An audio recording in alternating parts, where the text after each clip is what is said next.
الحمد للہ رب العالمین والصلاة والسلام علی حبیبہ محمد وآلہ وصحبہ اجمعین اما بعد فاعوذ باللہ من الشیطان الرجیم بسم اللہ الرحمن الرحیم وَكَذَلِكَ زَيَّنَ لِكَثِيرٍ مِّنَ الْمُشْرِكِينَ قَتْلَ أَوْلَادِهِمْ شُرَكَاؤُهُمْ لِيُرْدُوهُمْ وَلِيَلْبِسُوا عَلَيْهِمْ دِينَهُمْ وَلَوْ شَاءَ اللَّهُ مَا فَعَلُوهُ فَذَرْهُمْ وَمَا يَفْتَرُونَ اللهم سبحانك لا علم لنا إلا ما علمتنا إنك أنت العليم الحكيم مولاي صل وسلم دائما أبدا على حبيبك من زانت به الأسر. معزز سامعین کرام، السلام علیکم ورحمۃ اللہ وبرکاتہ. ارشاد باری تعالیٰ ہے، اور اسی طرح بہت سے مشرکوں کو ان کے شریکوں نے ان کی اولاد کو قتل کرنا اچھا کر دکھایا تاکہ ان کو برباد کر دیں اور ان پر ان کا دین خلط مت کر دیں، اور اگر اللہ چاہتے تو یہ ایسا نہ کرتے. سو آپ ان کو اور جو غلط باتیں یہ بنا رہے ہیں کو چھوڑ دیجیے. اس سے متصل آیات کریمہ میں بھی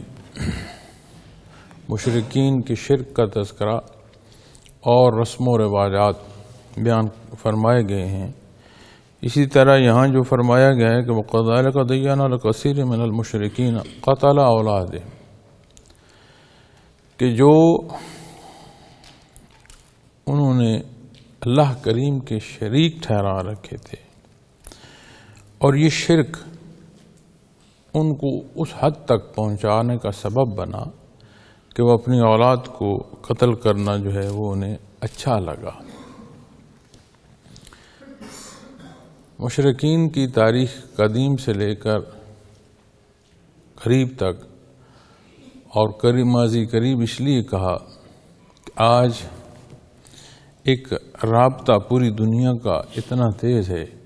کہ اس طرح کے کوئی معاملات جن کا تذکرہ قرآن کریم فرما رہا ہے انہیں پوشیدہ رکھا جاتا ہے، ظاہر نہیں کیا جاتا. لیکن یہ قدیم رواج کہ لوگ اپنی اولادوں کو ناحق قتل کرتے رہے، سولی چڑھاتے رہے، کسی بت کے نام پر، کسی منت کے نام پر، کسی فائل کے نام پر نذرانے مانتے رہے. اور جب یہ فرمایا جا رہا ہے کہ مشرکوں کو ان کے شریکوں نے ان کی اولاد کو قتل کرنا اچھا کر دکھایا، تو معزز سامعین کرام، بت بجائے خود تو کلام نہیں کرے گا،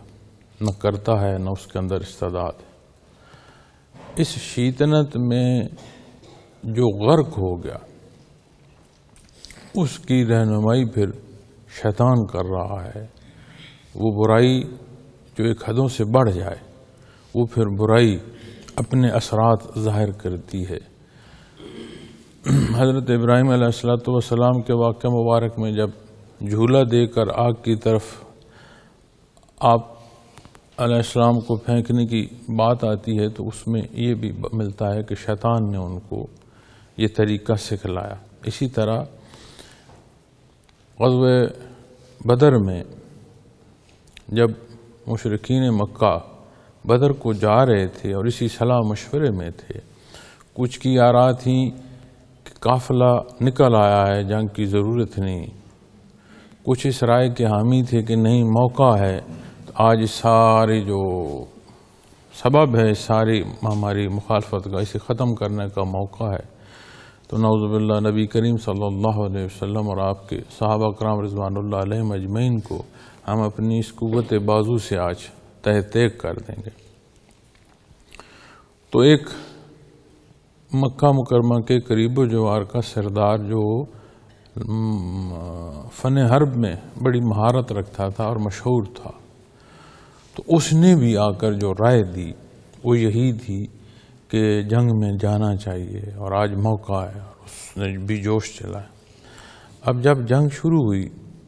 اور ملائکہ کا نزول ہوا تو وہ سردار بھاگ رہا تھا. تو کسی نے اس سے پوچھا کہ اے فلاں تو کیوں بھاگ رہا ہے؟ اس نے کہا جو کچھ میں دیکھ رہا ہوں ما لا ترا، وہ تمہیں نظر نہیں آ رہا، اور میں جہانوں کے پروردگار سے مجھے خوف آتا ہے. اور وہ شیطان تھا، اس نے اس کی شکل اختیار کی ہوئی ہے۔ اسی طرح جب ہم مزید دیکھتے ہیں من الجن والانس، شیطنت جب اختیار کی جائے تو انسانوں میں بھی شیاطین جن کے پاس یا جن تک وصف اختیار جنہوں نے کیا انہیں بھی قرآن کریم نے شیاطین کہا ہے۔ اور یہاں جب بات آتی ہے نا کہ جو ان کے شرکاء ہیں تو یہاں صیغہ جو ہے وہ جمع کا آ رہا ہے کہ شریکوں نے، تو اس میں انہوں نے بے شمار شریک اکٹھے کیے، مخلوق میں بھی، اسی طرح چاند ستاروں کے حوالے سے بھی، اسی طرح بتوں کے حوالے سے بھی۔ ہر بڑی چیز یہاں ہم جہاں بستے ہیں اس خطے میں ہر بڑی شے اس کی آپ کو کوئی نہ کوئی پجاری اس کی تاریخ میں ملتے ہیں۔ اور اللہ کریم نے احسان فرمایا کہ یہاں دین اسلام کا نور نصیب ہوا تو آج مخلوق کو پتہ ہے کہ اللہ کے حضور سربت سجود ہونا ہے، ان اینٹوں اور پتھروں کو نہیں جنہیں خود انسان گڑھ رہا ہے۔ تو پھر جو اسے وہ خوب کر کے دکھا رہے ہیں، تو یہ پورا جو برائی کا عمل ہے یہ کسی نہ کسی مزید برائی میں ڈبونے کا سبب بنتا ہے۔ اس سے اگر ہم اپنے معمولات کو لیں تو معزز سامعین کرام، جس طرح نبی کریم صلی اللہ علیہ وسلم کا فرمان ہے کہ ہر گناہ جو ہے وہ ایک قلب پہ انسانی پر سیاہ داغ کا سبب ہوتا ہے، اسی روش کو اختیار کیا جائے تو وہ قلب کی سیاہی بڑھتی ہے، اور اگر توبہ کی جائے، اللہ توبہ قبول فرمائے، توبہ نصیب ہو تو وہ سیاہی دھل جاتی ہے۔ اور اللہ کی یاد آپ صلی اللہ علیہ وسلم نے علاج عطا فرمایا، بیان فرمایا اس قلب کی صفائی کا۔ تو یہاں جب ہم دیکھتے ہیں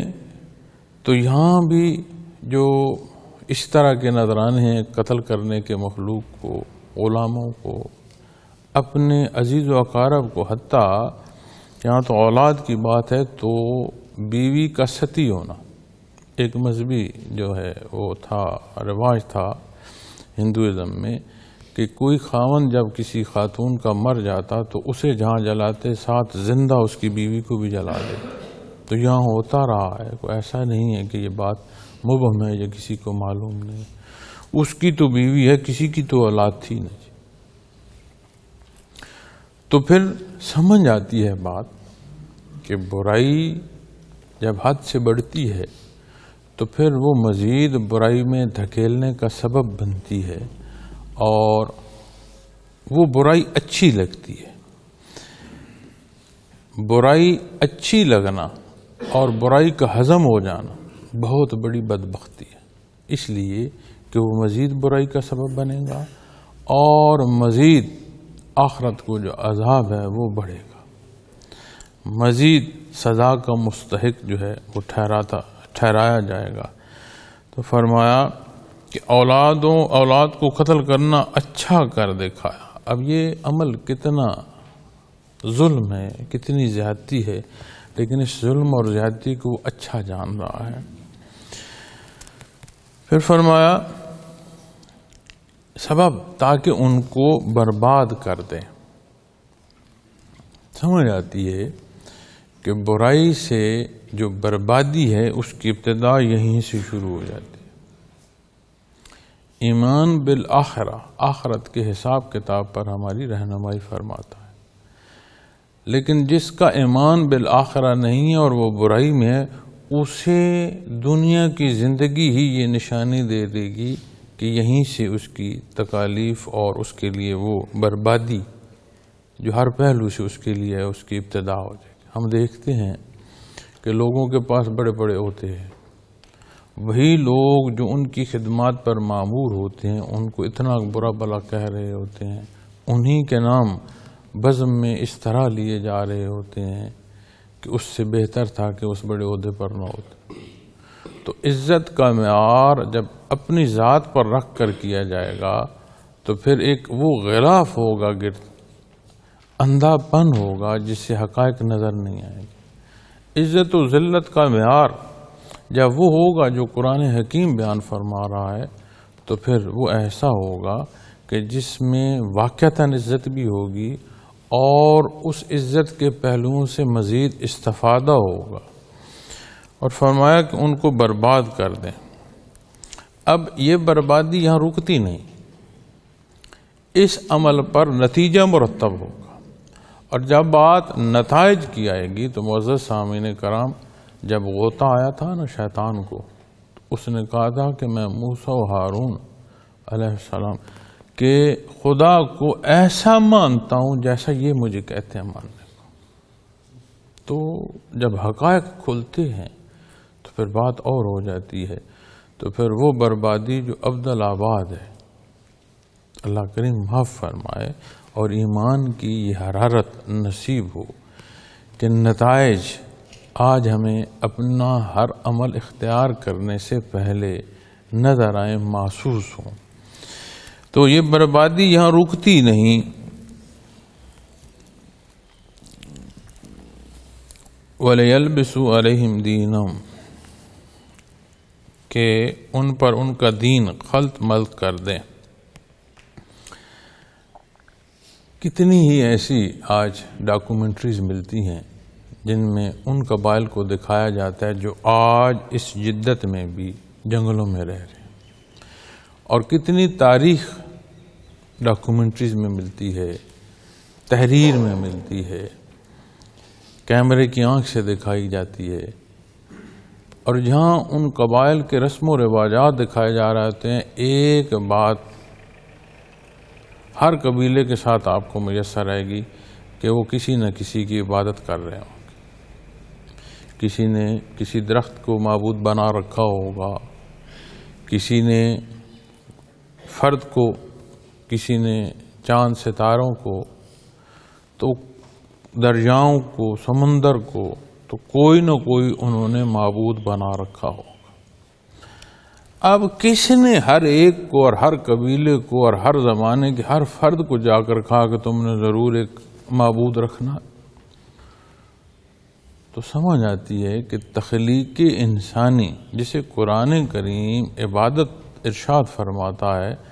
تو کوئی شے اپنے مقصد کی تکمیل کو پہنچ نہیں سکتی جب تک اس مقصد کی تکمیل کے لیے اس کے اندر استعداد نہ ہو۔ تو قلب انسانی میں یہ محبت اور یہ تڑپ جز ہے پیدائشی طور پر، تخلیقی طور پر، کہ اس کے اندر عبادت کرنے کا ایک جذبہ اللہ کریم نے پیدا فرمایا ہے۔ اب جو اختیار ہے اس کے پاس، اسے بروئے کار لاتا ہوا یہ کسی درخت کو سجدہ کر رہا ہے، اپنی خواہشات نفس کو پوج رہا ہے، مخلوق میں سے کسی شے کو یہ سجدے کر رہا ہے، وہ اس کی مرضی، لیکن ساتھ دین حق اللہ کریم نے سبب فرما دیا ہے، حق موجود ہے، استعداد موجود ہے حق و باطل کے پہچان کی۔ اب اس کو دیکھ کر حق پر آ کر سبحان ربی الاعلی نصیب ہے کہ نہیں، یہ وہ بات ہے جو اس دنیا کے امتحان سے متعلق ہے۔ لیکن جب بات دین کی آتی ہے تو انہیں اگر دیکھا جائے جو کہتے ہیں کہ ہم کسی کو نہیں مانتے، وہ بھی شخصیت پرستی میں مبتلا ہوں گے، دولت کے لالچ میں مبتلا ہوں گے، طاقت کے لالچ میں مبتلا ہوں گے، کوئی نہ کوئی شے ایسی ہوگی جسے وہ پوج رہے ہوں گے۔ اور کتنا بڑا اللہ کا احسان ہے بندے مسلم پر کہ رب کائنات نے اسے اس حقیقت سے آشنا کیا کہ جو جز اس کی پیدائش میں اللہ کریم نے اسے عطا فرمایا، اس کی تکمیل کے لیے یہ حق اسے نصیب ہوا۔ اور کتنی بدبختی ہوگی کہ اس ساری عطا میں، اس ساری رہنمائی میں، سارے وہ پہلو جو اتباع محمد رسول اللہ صلی اللہ علیہ وسلم سے ہمیں نصیب ہے، اس سارے حق کے ہوتے ہوئے پھر ہمارا فیصلہ ایسا ہو جو تجاوز پر ہو، ہماری پسند و ناپسند وہ جو اس حق سے تجاوز میں چلی جائے، تو پھر کتنی بڑی بدبختی ہے۔ انسانی مزاج ہے معزز سامعین کرام ایک جیسا نہیں رہتا، اور قرآن کریم جب اللہ کی یاد کا حکم فرماتا ہے تو بے شمار پہلو عطا کے اس میں ہیں، جن میں سے ایک یہ بھی ہے کہ ایک حضوری کی کیفیت جو اپنے اللہ کے روبرو ہونے کی ہے، وہ بے شمار برائیوں سے حفاظت کا سبب بن جاتی ہے، بے شمار نیکیوں کے اختیار کرنے کا سبب بن جاتی ہے، اور جتنی وہ حضوری نصیب ہوتی ہے معزز سامعین کرام، اتنا دنیا کا فانی ہونا واضح ہوتا ہے، اتنی آخرت کی حقیقت عیاں ہوتی ہے، اور جتنا دنیا کا فانی ہونا سمجھ آ رہا ہو اور آخرت جو ہے وہ عیاں ہو رہی ہو، تو پھر بندہ